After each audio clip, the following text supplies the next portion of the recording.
Welcome to Hard Truths About Islam. If you've watched the Women's March online in late January, you might have seen this.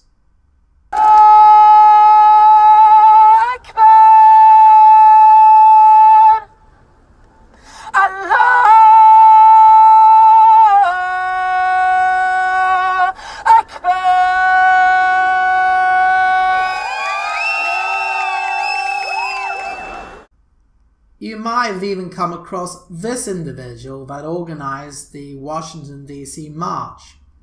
Meet Linda Sarsour, an anti-Semite with connections to Hamas, a terrorist organization.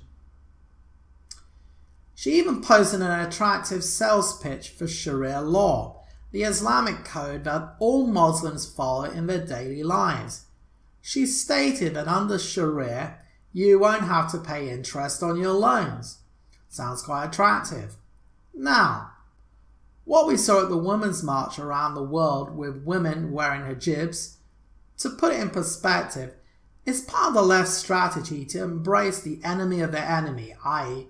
Western civilization. A certain number of marchers, I imagine, have bought into the sales pitch that Islam and its followers are a benign and an oppressed lot by the evil West. Amazingly, Muslim preachers in the West insist that Islam promotes equality and women's rights. Some have even declared that Muhammad was a feminist, perhaps the greatest feminist that ever lived.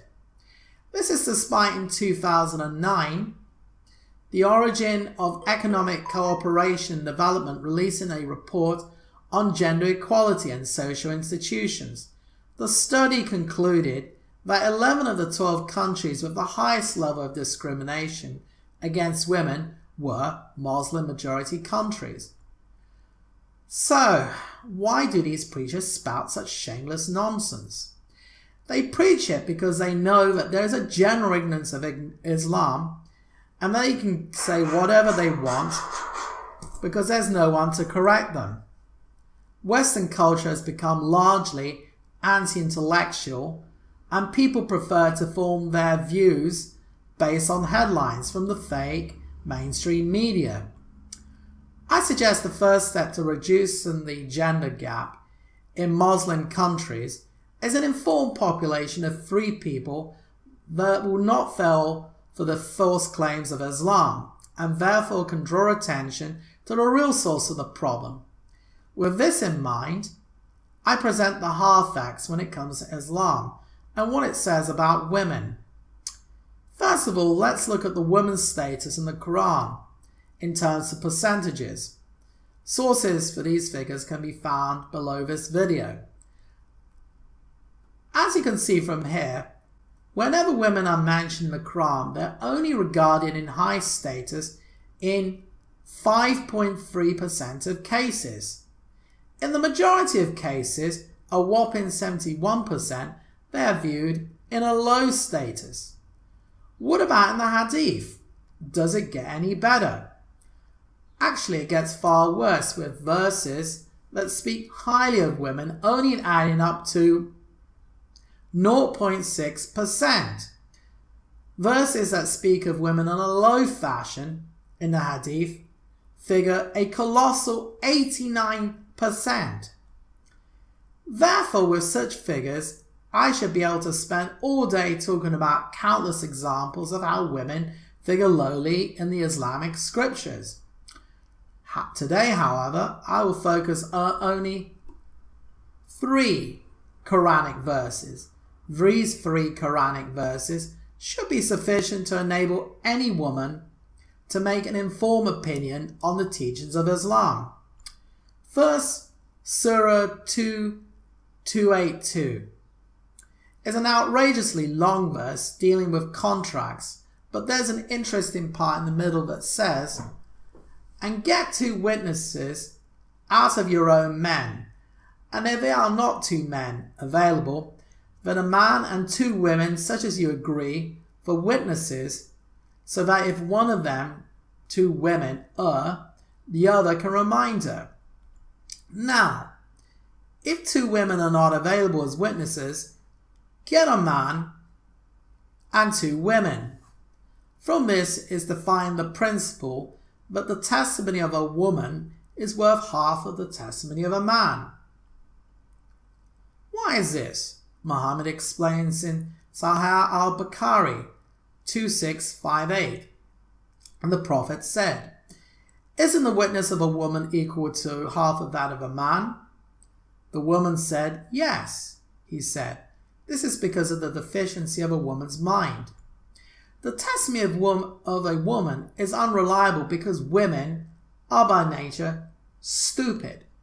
These teachings combined with other problematic teachings, the need for 4 male witnesses if you're accusing someone of sexual sin, and it makes it enormously difficult hence to testify against men in court.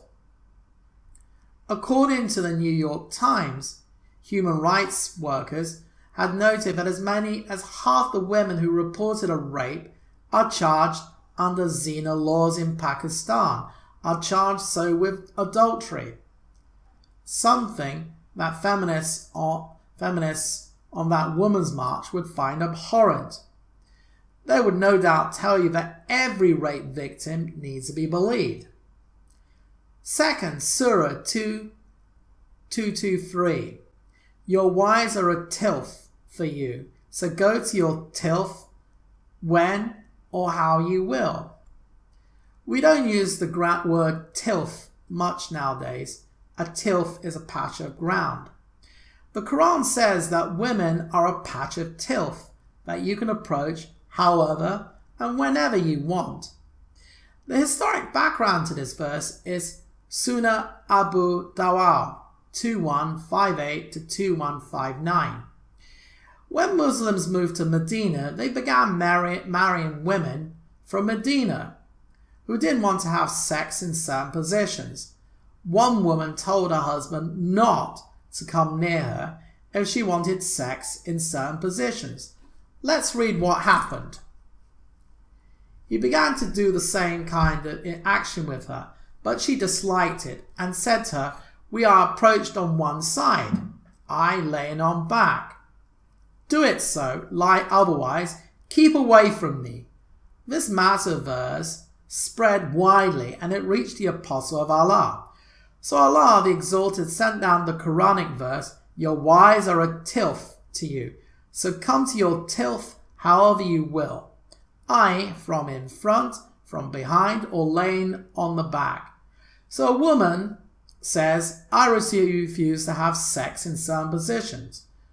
Allah's response is, "She's a tilth, you're filled for sowing your seed, plow her however you want." Muhammad took this matter so seriously that he stated that when a man wants sex, a woman has to drop everything, whatever she's doing, to satisfy him. Sunnah Abu Majah 1853 declares, "No woman can fulfill her duty towards Allah until she fulfills her duty towards her husband. If he asks her for intimacy, even if she's on her camel saddle, she should not refuse."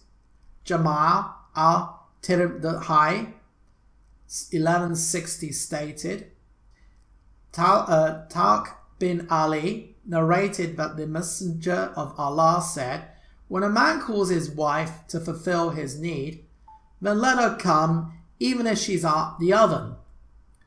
Some women aren't as quick to satisfy their Muslim husbands' demands as fast as they desire.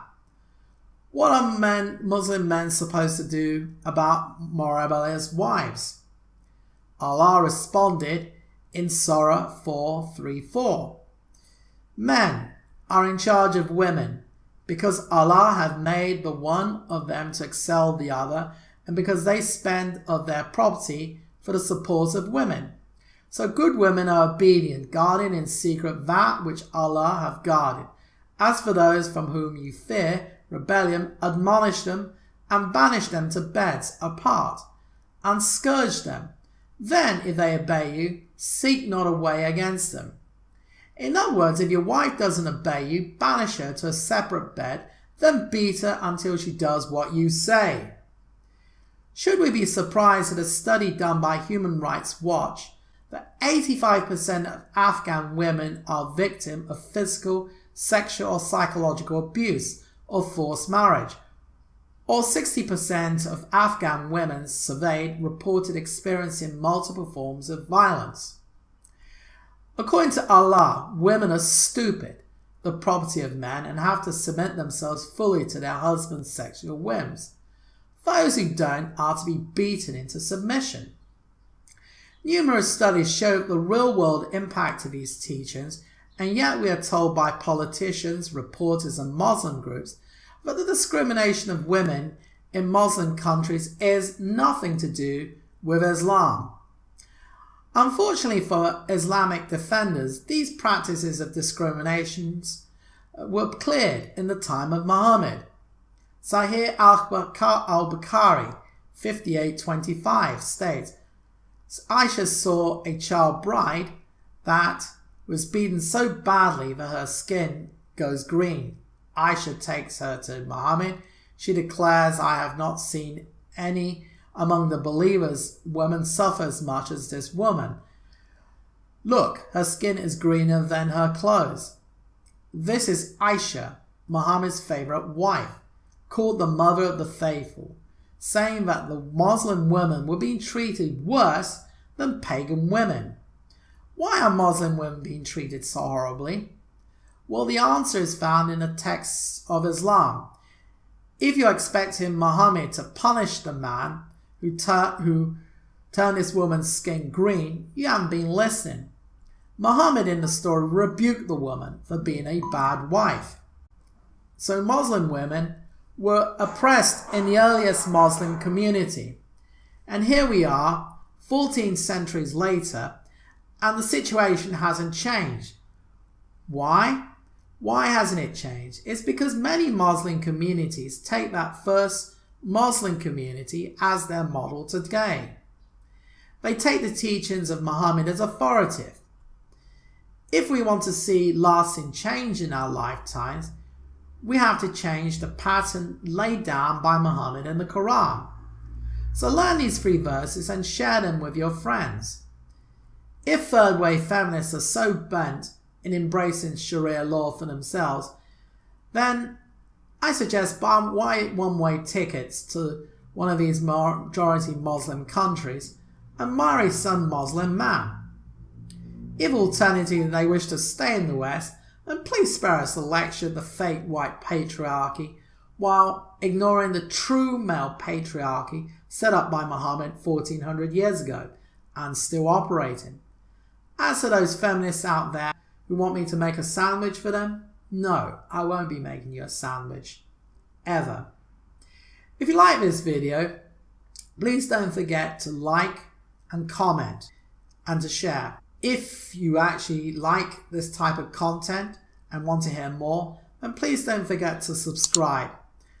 And also don't forget to press the actual bell when subscribing, otherwise you won't be alerted when new content comes. This is Hard Truths About Islam. Thank you.